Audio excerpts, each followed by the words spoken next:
নমস্কার। Once again I welcome you to my channel ink and inspire.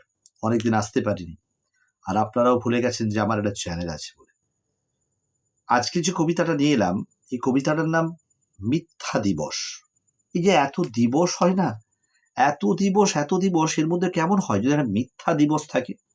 আমি যে কবিতাটা করতে চলেছি এটা ফেসবুকের পেজ থেকে পাওয়া, মাননীয় শ্রদ্ধেয় রাজকুমার দত্ত মহাশয়ের লেখা কবিতা। কবিতাটা খানা শুনুন, ভালো লাগলে don't forget to subscribe my channel ink and inspire.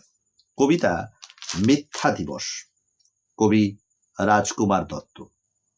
আচ্ছা, একটা মিথ্যা দিবস থাকলে দারুণ হতো। সেদিন কন্যাকুমারী থেকে কাশ্মীর অবধি, ওদিকে মায়ানমারের সীমা থেকে কচ্ছের রণ অবধি ভারতবাসী মিথ্যার প্রতিযোগিতায় অংশ নিত। ব্যাপারটা দারুণ হতো, একেবারে দারুণ। সরকার পুরস্কার ঘোষণা করত, নগদ অর্থ সাথে মানপত্র। তাজা দেখালে ভানুমতির খেল।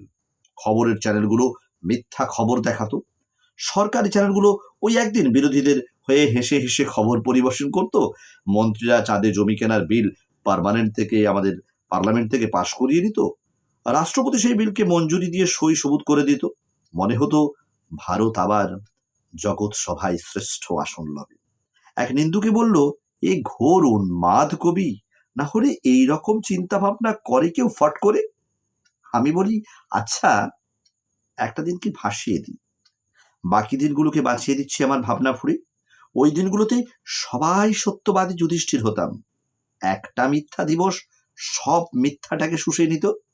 একটা ভয়ানক পরিবেশ থেকে মুক্তি তো হতো। একটা মিথ্যা দিবস থাকলে দারুণ দারুণ হতো। নমস্কার, ভালো থাকবেন সকলে।